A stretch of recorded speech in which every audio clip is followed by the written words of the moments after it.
What makes martial arts so special and unique? Martial arts isn't a 4-year program. It's a lifestyle, ongoing thing. You start it, it becomes part of you. You keep doing it, you don't stop it. And the people who get that stick at it for years. How do you teach discipline to a child? Implementation of this belt ranking discipline also comes from progress too. So as people get closer to the goal, they tend to become more focused and disciplined as they go along. I had kids from 3 to adults in the one class. It was just it was a nightmare, but we got through it, and that was literally how it all started. I never thought about how hard it would be to be a parent for a child who has complex needs. The fact that we are inclusive forced me to go out of my way to go and study stuff that I would never have looked at.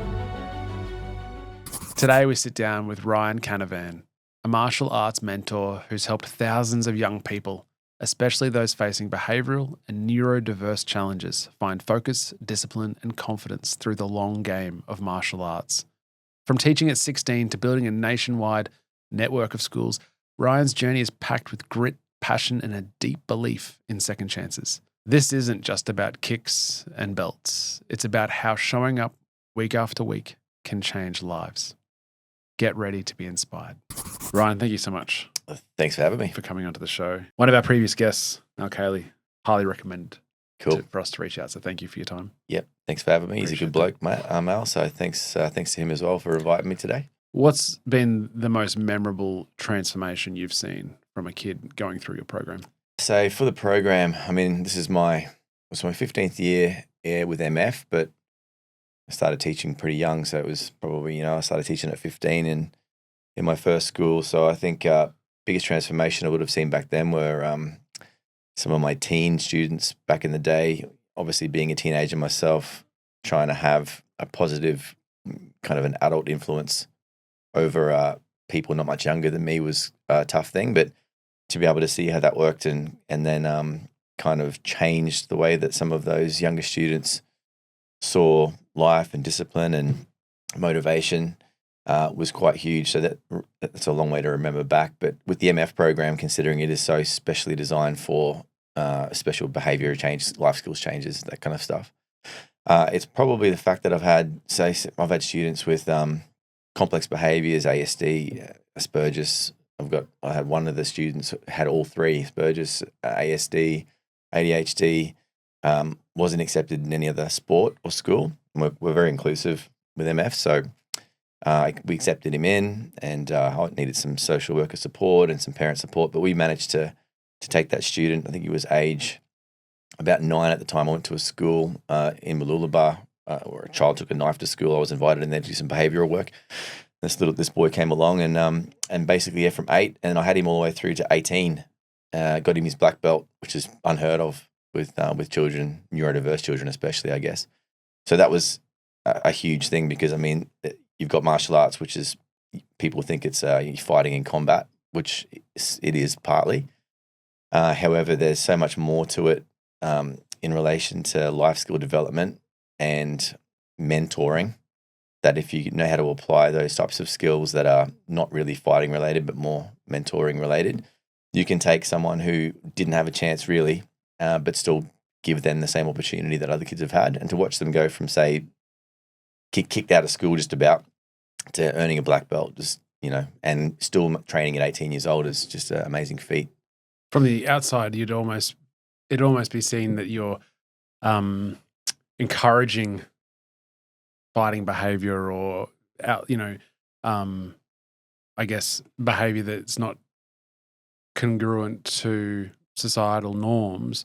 What makes martial arts so special and unique in those, I guess, mentoring or the development traits? Yeah, good question. I think the difference between martial arts and most team type sports or things people get involved in is that martial arts is not like a timed journey. So, a lot of schools make the mistake of saying, the black belt is the pinnacle. People talk about the black belt, the martial arts, Karate Kid was a black belt. So people kind of understand the whole concept of the black belt must be the be all end all of training. But it's not. And the good thing about the fact that a black belt will take you, say, 4 years or so to achieve, if that is the focus for a parent when they know nothing about martial arts, or a student when they first get engaged and they understand that the long-term benefits come with commitment and commitment to the program and not quitting, so that resilience and endurance and and stick them with the program, then martial arts manages to keep people for such a long amount of time that you've got time to actually teach some of these influential traits or these life skills, whereas a lot of other programs attempt to do things like that, and they do a great job at it. So with coaching and team sports, but a lot of people might do that for, say, a year or a season and then choose something different. Or 1 year they'll train with one team and they move to another one, different coach, and everyone has different kind of, influential kind of systems, so that, and plus team mentality sometimes doesn't always work out all that well with some kids, especially boys. They lead more towards pack mentality and pack influence than they tend to be more influenced by the pack they're with rather than the influencer. So I think, and then when people get it, that martial arts isn't a 4-year program, it's a lifestyle ongoing thing. So it's you start it, it becomes part of you, you keep doing it, you don't stop it. And the people who get that stick at it for years. Like I've got students now who are 18, started when they were 3, 4 years old, and they're still my students. They're still there. They're bigger than me now, which is kind of strange. But some of these kids started when they were so young they can't remember starting. But most kids do a thing for a year or so, and then that's it. It's over. So having the ability to be able to have those people in your care, or in your life for that period of time, gives you a lot of time to really impose some of those positive influences, and they tend to stick because they're with you for so long. So I think that's the difference between martial arts and other programs. There's so much said these days about kids' attention spans, screen time, Yep. all the distractions. Yeah. The more popular sports, let's call it, the more mainstream sports, team sports, are heavily celebrated and promoted for better or for worse. But martial arts sits in that little corner. Yeah. But I'd like to know your thoughts about how, like specifically, does that journey for a child help? How does that balance out the distractions of the screens and the things that they are have access to these days, which when you were getting into it, didn't have it. It's funny because we ask a lot of parents. We screen them when they first come in about what they feel they think they want to achieve from the program. People don't know much about martial arts, so they just say the typical, behave better and more disciplined. But when you dive deep into some of these situations, you start to see similarities between what parents are looking for. And it's changed the last 15 years. When I was screening parents 15 years ago, kids didn't have iPads. So it was different stuff. It was like, getting them involved outside of home, or teaching them self-defense, or it was respect, that kind of stuff, it's still big, but back then the whole respect with parents and respect was a huge thing. But now it's to try to get them to not be so easily distracted by so much. Like everyone's got an iPad. They've all got PlayStations. The kids sit down now and talk to each other, but they're all talking about the games that they play online. And I think the other problem now is that, and it's not so much with the younger ones just yet, although there are some platform games that allow them to communicate within the games to other kids. So they get very addicted to that, the easy access of that social interaction, even from a young age, like the ability to be able to talk to a mate, at 9 years old. We didn't have it. We had to get the old phone and press the buttons and sit there for 5 minutes. But kids can just play, Roblox or one of these games now, and they can get access to their friends, and the teenagers obviously now are much more clued into all of these types of social, platforms that they can get involved in. And that's one of the big things. And it is tough because we get students for 1 day, maybe 2 days a week. And our problem used to be, a lot of parents expected us to be able to maybe change their child's behavior, overnight, coming to us once a week, and obviously trying to educate them that it takes time. But now it's the fact that they've got access to iPads and whatever else.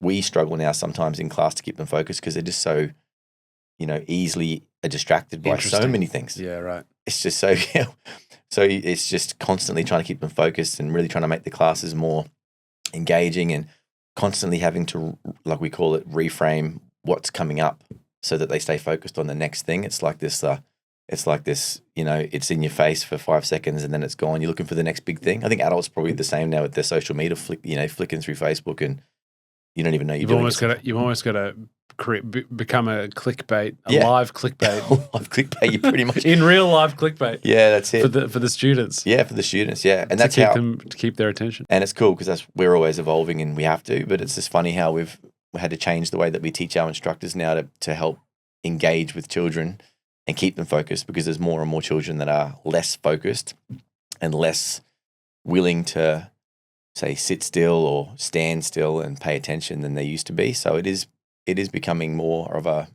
I wouldn't say a problem, but it's definitely more of an influence on kids. How do you go about this whole idea of discipline? I try to impress the ideas to my kids that, and whenever I speak in public, the idea that you can achieve anything you want. You need to. There's a few caveats to that, though. You have to want it. Yep.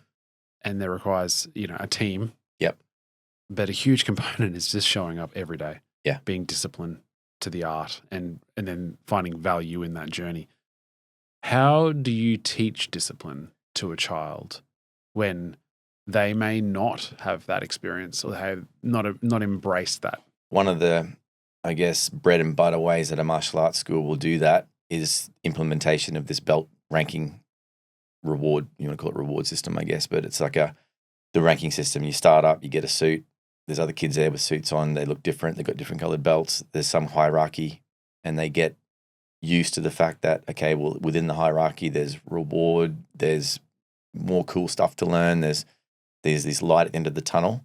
So the whole black belt philosophy or this black belt mentality doesn't really become a driving force until a student has been doing martial arts for a period of time. Because when you first start, it's just this, everyone knows the black belt's the last one, but no one really understands the benefits of it really. And then once they've been there for a while and they start to understand all of that, I think that it's when the penny drops, when they see that there's an opportunity to really earn respect and earn opportunity. And they see it and it's always in their face, they start to learn, okay, well, if I want to be that, I need to be more like the people who are that. And then you have this leadership kind of things. And then it starts at the top with the instructor. You're wearing your suit, you've got your black belt, you've got stripes on it. People want to know what the DANs mean. You explain that and how long it takes to get it. And they go, oh my God, I didn't know that before. It's amazing. And then the penny starts to drop. Okay, so then how do I get there? Well, there's all of these other belts you've got to achieve. It gets harder and harder. And then everything starts to make more sense. So that white belt, we call it the white belt journey, the 12 weeks to black belt, we call it, which is the first 12 weeks, is where the stats would say the majority of people who quit martial arts do it at white belt. That's what we call it, the 12 weeks to black belt. Because if you can get them to understand that whole philosophy around, don't worry, it's it's all worth it. It's why you're here, and get them through that journey, they tend to start to learn. And then discipline comes with, once we know kind of what makes them tick, then it's about trying to remind them how, by achieving those things, how it's going to benefit their life in some way. And that's the hardest thing with kids, to try to teach an 8 or 7-year-old the benefit of having discipline to achieve a black belt rank is very, very difficult. They don't get it. So we train the parents a little more in that respect, so that the parent knows the child better than we do. And they tend to know how to talk to those children to get them to stay focused. And once we get to know them well enough, then we can start to influence them more as they grow in the program. So whereas an adult's different. They get to know you straight away, figure out what a black belt might mean to you in the future, and then train you over that 4 years to help you achieve those goals. So it's like anything. If you link a worthwhile personal goal that's really important to you, and you find either a business or a sport or something else where by achieving that, you can also achieve something else that's equally as important, it becomes easier to kind of stay on track, because at any time if you feel that, training is getting difficult, then you're reminded that, hang on, I'm not doing it just for the belt. I'm doing it because I want to be this person, or I want to achieve these things, or I want to be a role model to my kids, or leave a legacy, whatever it might be. So it's, as an instructor, it's important that we kind of try and find that best we can. And then that's where discipline kind of comes from progress too. So as people get closer to the goal, they tend to become more focused and disciplined as they go along. Yeah. Oh, that's cool. It's so inspiring. And the number of students you have and the growth that you have experience? How many centres? How many kids? Yeah, so since we've launched here in Australia, now we're at about 64 locations, the centres. So that's and about 16 or 17 now owners. So basically, the way it works is, they might say buy a territory, a franchisee, sorry, buy a territory. Within that territory, they might open 4 or 5 locations. So that's pretty much most of Queensland. We've got there's only a couple of territories left now. Bundaberg and Cairns and Toowoomba are pretty much all that's left in this state. So that's pretty cool. And then we've got Northern New South Wales. We've got Wellington, New Zealand now as well, which is pretty cool. But we've mapped the whole country, so we are super hopeful that we're going to replicate the Queensland model in each other state, because we've got all the proof, we've got all the systems now to do that. And we've got about close to 3,000 students now across those schools. And that's cool because, like I said, when I first started out, I literally started at the old MF thing in a little hall at the Sunshine Coast. And I had my sister helping me out, who was a black belt under me when I was teaching when I was a teenager. And so she helped me out, a couple of my friends. I had kids from 3 to adults in the one class. It was just it was a nightmare, but we got through it, and that was literally how it all started. I remember I had no money at the time because from another company I'd just come from, and I had to go and buy some secondhand uniforms from a closed down martial arts shop in Brisbane. I washed them, screen printed them, had a little trolley. I'd wheel it into class every day, and that's pretty much what I used to give the free uniforms, as that was my hook at the time. So to go from that to 3,000 odd, and we're still growing, which is pretty cool. So yeah. Big feat. What made you decide to go with Matt and bring it into Australia? I moved away from the martial arts thing. I was teaching Taekwondo until I was about 19, 20, and then I got into fitness marketing, so working in gyms instead. So my girlfriend at the time was she was into the whole fitness thing, and we got approached by a marketing company that specialized in promotions for health clubs. So we'd go along to a health club, we'd stay there for say 6 to 8 weeks, we'd promote it, we'd sign up a few hundred members, we'd go to the next gym, and that's all we did. Live out of a suitcase. And never heard of kind of job before, so my parents thought I think my dad was trying to set me up with jobs in Melbourne so that when I failed miserably at this this ridiculous gym job that no one had ever heard of, I'd have some way to earn money to get myself back to Queensland again. So that's how weird the kind of job was. But anyway, started with that, and I got sent to England when I was I think I turned 20. I turned 20 in England, I think. So I got sent over there pretty young to start that particular company over there. Sent back to Australia at 21. And long story short, I got to 25, and Matt was looking for a way. At the same time, Matt was doing his thing in England. So I think at 18, he was a pool lifeguard making £2 an hour, living in a crappy little place somewhere in Barnstable, and loving his martial arts as well. But he had the opportunity to go and start studying some of the big schools in America. So you got these big guys like Tiger Showman and these guys that they're multimillionaire martial arts school owners. But the US is full of, everything's big, including martial arts there, but not the UK and not Australia. So it was kind of unheard of. Mm. But Matt obviously went over there. He was young. He had nothing better to do, nothing to lose. So he just took a whole bunch of the systems from these Americans, implemented these sales and these business systems basically into that, and then pretty much overnight turned into an overnight millionaire basically. So whilst I was trying to get my fitness marketing thing going on, he was doing that. But at the end of that journey, I was about 25, 26. He was at the stage where he was trying to expand out of the country, out of England, looking for a way to get into Australia. And I'd already had experience in the UK in a lot of gyms. And back then, Matt's whole system worked in gyms. So he would sell the concept to a health club. Health club already had PTs with martial arts experience. They had sales staff. They had a venue. They had space. Studio time wasn't being used. So this was perfect. It fit right in, like Les Mills does now, for example. Sure. And he was like, well, he wanted to send that to Australia and see if he could do the same thing. Didn't have any contacts. I had contacts. He managed to get in contact with one of our billing reps at the time in Perth, who then came to us at head office and said, this is a guy called Matt Fidesz. He's an overnight martial arts sensation millionaire.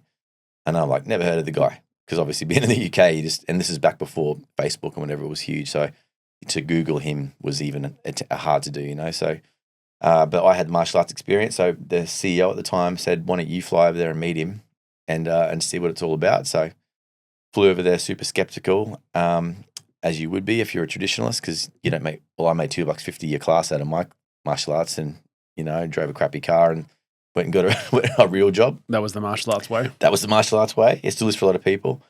And then, obviously went over there and I sat in a room with probably 150 people all dressed in suits. Matt was at the front doing his lecture, and I was at the back just trying to figure out what the hell was going on, because I've got a massive marketing background with all the promotional stuff that I did. Martial arts was the fun stuff I did before I did that. And then here's this guy who's doing both. It's almost like your worlds are colliding. Yeah, they just kind of collided, and that was like I sat there and just went, hang on, this guy's just doing exactly what I'm doing in the gyms, but he's doing it with martial arts and he's killing it. I just went, I have to do this. So I flew back, and that's where we started. So you put your resignation in, and well, luckily the way that it worked was he wanted to do a big joint venture with the company that I was currently involved with at the time, but that company, considering it was heavily involved in fitness marketing using telemarketing back then in the day when telemarketing was a huge thing, that started to become really pushed and frowned upon. So it was getting harder and harder to do that particular job the way it was being done, to the point where that company collapsed whilst I was in England doing the joint venture with Matt. So funny story, and not many people know this one, but I was in Swindon, if you know England very well, but I was in Swindon at a cafe with Matt with the agreements for this joint venture, and he got a phone call, and I had to fly out that night back to Australia. He got a phone call, and he got off the phone and he went, "I'm not going to sign this. You don't have a company anymore." And I just went, "What?" He goes, "Yeah, it's winding up." So, and that was it. So I literally had to leave that meeting and go back to the airport, totally just blown away, because I had no idea it was even happening. I was only 20, 25, 26. And I've been doing that job for 7 years, 5, 6 years, since 19. And I got to the airport, and I got a phone call from Matt. I was just about to fly out, and he's like, "I've changed my mind, but I don't want to do anything with the company. I just want to do it with you. So can you fly back tomorrow?" So I flew all the way to Australia, got off the plane, went and saw a friend for a wedding, got back on the plane, flew back to England. Spent probably 10 months over there learning all the ropes. He was just paying me to kind of drive around and see all my gym networks. So a lot of gym owners that I knew over there. So I was just driving around Ireland, driving over England. He gave me a crappy franchise binder that was just not that good. It was just outdated, pretty new. He's like, "See if you can sell some franchises. Just no training, no nothing. Just go out and do it." And that's how I kind of started. So I just got in this car and drove all over the UK countryside with this binder, having meetings with these gym owners. Had you signed it? You had signed a joint venture for bringing it to Australia at that point? Or he didn't want to do it. All right. So he wanted to do it just with me, but he wanted me to do some training first. Right. So I just he's hedging his bets. Yep. I just went, no worries, I'll just leave. So I left, flew over to England, did all that, learn enough, and then flew back to Australia, and that was how we started. Literally, like I said, I started with nothing, because I literally came back to nothing and came to the coast. I had a choice to go to Melbourne or sunny coast, but I thought my sister lived here, and it was more of a family-orientated area. I saw Matt Fidesz fitting better here to start. Came back and literally hit the ground with zero and started it from absolute dead scratch, nothing. Wow. So that's people usually buy these things for hundreds of thousands. I just did legwork. High performers who I've interviewed often struggle to look back as to where they've come from. They really enjoy the climb and the challenge of the journey, but they'd rarely look back at the view, how high they are at the moment, because it's all ahead of them. Yeah. If you could look back, what's been your proudest moment? It's probably even going back to that same story.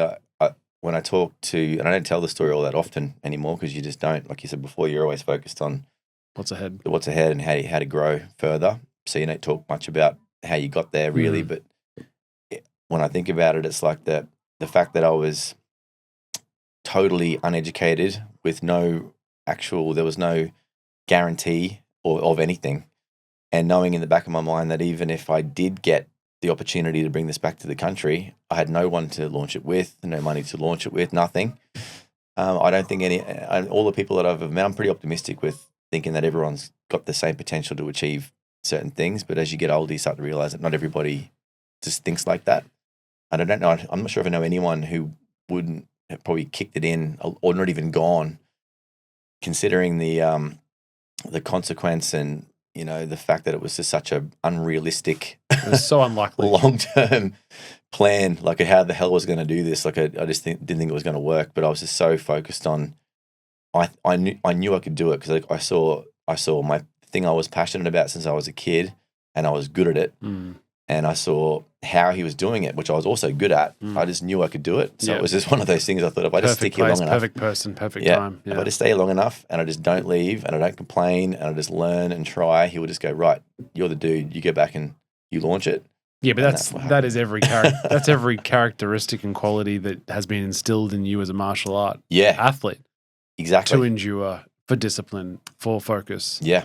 Keep churning up. Like there's a good reason that you didn't bail in the first 12 weeks. Yeah, and that's the story. I try and, if I do tell it, I try to relate it back to this martial arts mindset of 12 weeks to black belt. 12 weeks to black belt. Yeah. You got to stick it out, and as unrealistic as that end goal might seem, there's still a chance. It's a realistic chance. Like I can do the job.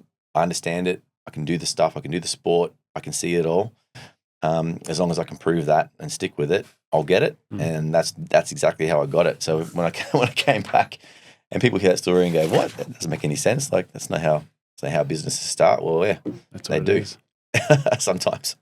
Hey guys, just popping in with a gentle reminder. If you're enjoying this episode, we'd love it if you'd give it a like, hit subscribe, and leave a comment with your thoughts. It's free and it really helps us grow and continue to share these stories that matter. Cheers. You talk about how the group is all inclusive. Yeah. Neurodivergent athletes and kids. Yep. You shared with me today that one of your children has that. How has that experience as a father changed your view of it all?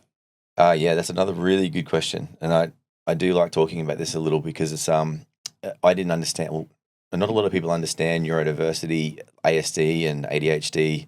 There's so many labels now. You know, when we were growing up, it was just kids were naughty, they didn't fit in, or they did. There wasn't a lot of these terminologies that are given now.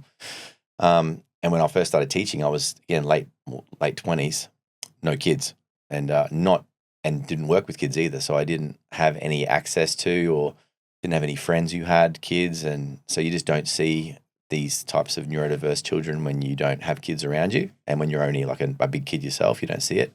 So being my probably overconfident, uneducated self in my late 20s, I thought a lot of the time that a lot of the stuff was just naughty kids and these things were just made up. What's this ADHD? They're just naughty, hyperactive kids, you think that.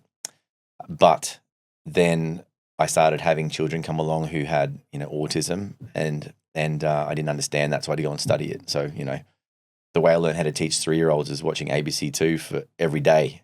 So I could see, how do these wiggles and people who don't talk communicate with 3-year-olds? How do they do it? So we could figure out how to kind of do that. And it was when I first came across ASD, for example, it was, okay, well, how do you communicate?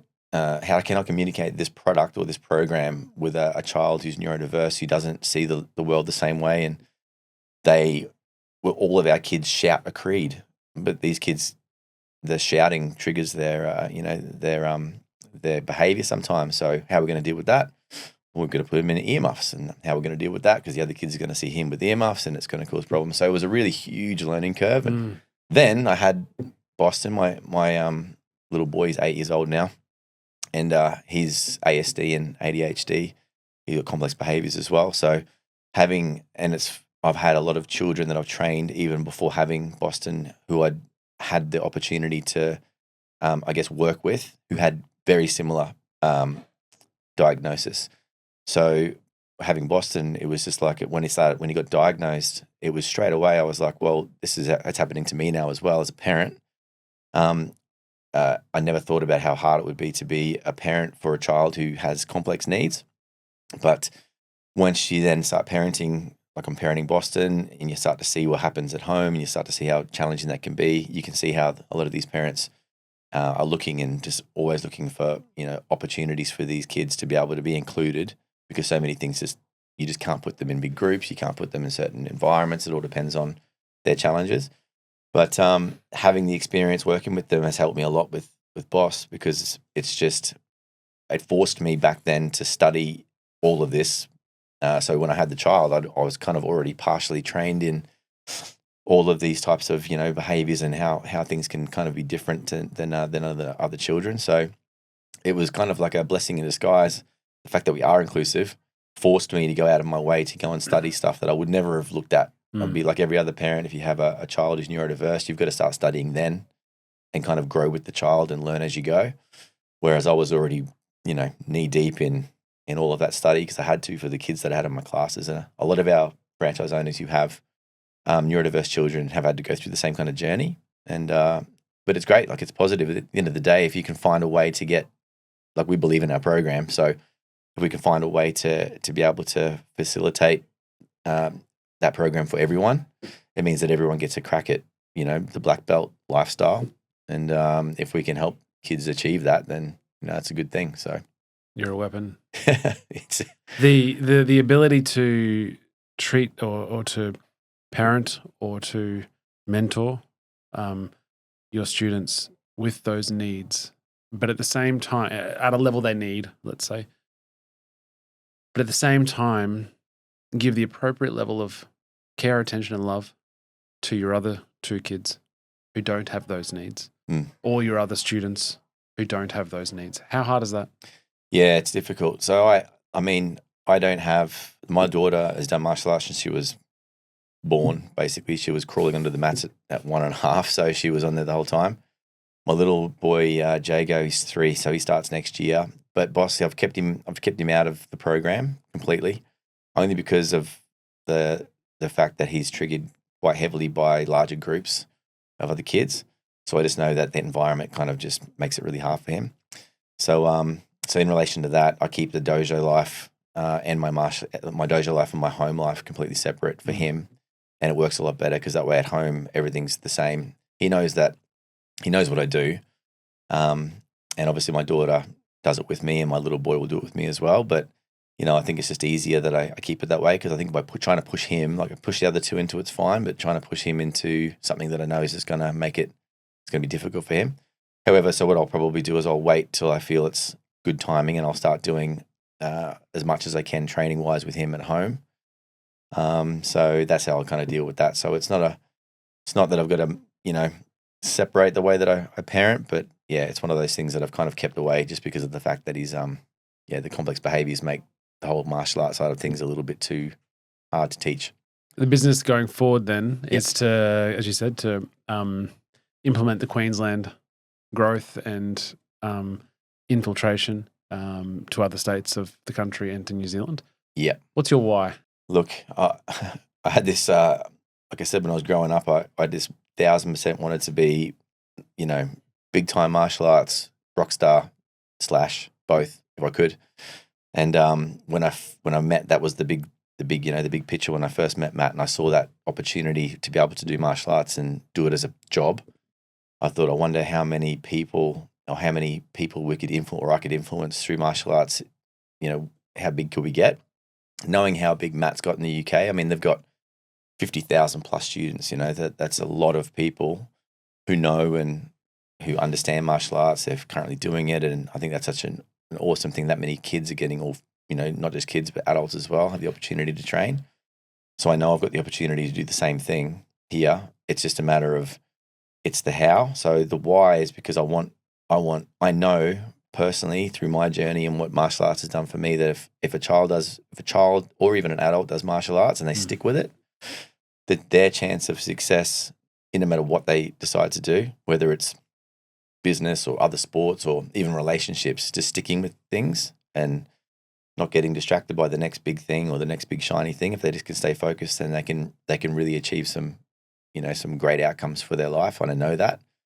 So if I can get martial arts in front of more people in the country, I just know that even if I've got a 5% influence that they're going to do something better with their lives, that's good odds for me. And I think that's a good thing. And but for the ones who stick with it, we can make a big impact.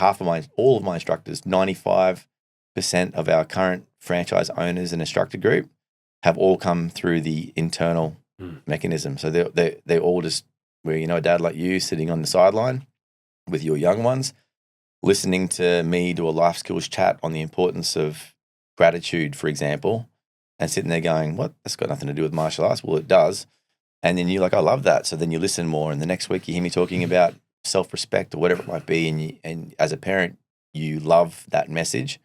So then you want to get involved. So, you might become a parent coach, and you're sitting on the sideline now, helping out, holding pads, and you're getting into it, and you're growing with your kids, and that's fun. And, you say parents, your families, you kick together, stick together. So you're training together. And then the next thing you know, you want to be an instructor, and then you want to own your own school. And lo and behold, 3,000 students later, that's literally how I've grown this whole thing. Yeah. So that's so cool. So that's how I know we can do it. It's a matter of finding more people like me who want to help other kids and help other people in the community. And then they will hopefully then replicate what we've tried to do here and keep pushing it out. And that's what we're trying to do. If you could leave one message for that group of kids or those communities, what would it be? It would be an opportunity. If you want to have a real opportunity to change the lives of, kids, especially in your community, like if you want to have a real impact, a long-term impact, then the vehicle you need to try to look for is one that's going to retain, this community for long enough so you can have a positive impact. And there's nothing that I know better than martial arts, because of the fact that it's heavily designed with that long-term lifestyle, as front of mind. Like once you started, it's a lifestyle, it never stops. So then you've got your community in front of you for long enough to make a real impact, and that's I get that, and my instructors get it. And I think it's just, if you're looking for a vehicle to do that, then there's nothing better than martial arts to do it. Mate, thank you so much for coming onto the show and sharing your journey. It is really, from where you've taken it from the beginnings to now. I mean, you don't look back too often, but no, it's impressive, and it's not how many businesses operate. Yeah, no, cheers for that. Yeah, thanks for having me today. It's been great. Before you go, final 5 questions. Yep, let's do it. What is quick fire, if you can? Okay, I'll go. I'm good with this. What does success mean to you? Success means the realization of, say, your real passions. So your real passions and your goals. If you're on track to them or actually doing them and haven't given up on them and you're sticking with it, that's success to me, I think. What does happiness mean to you?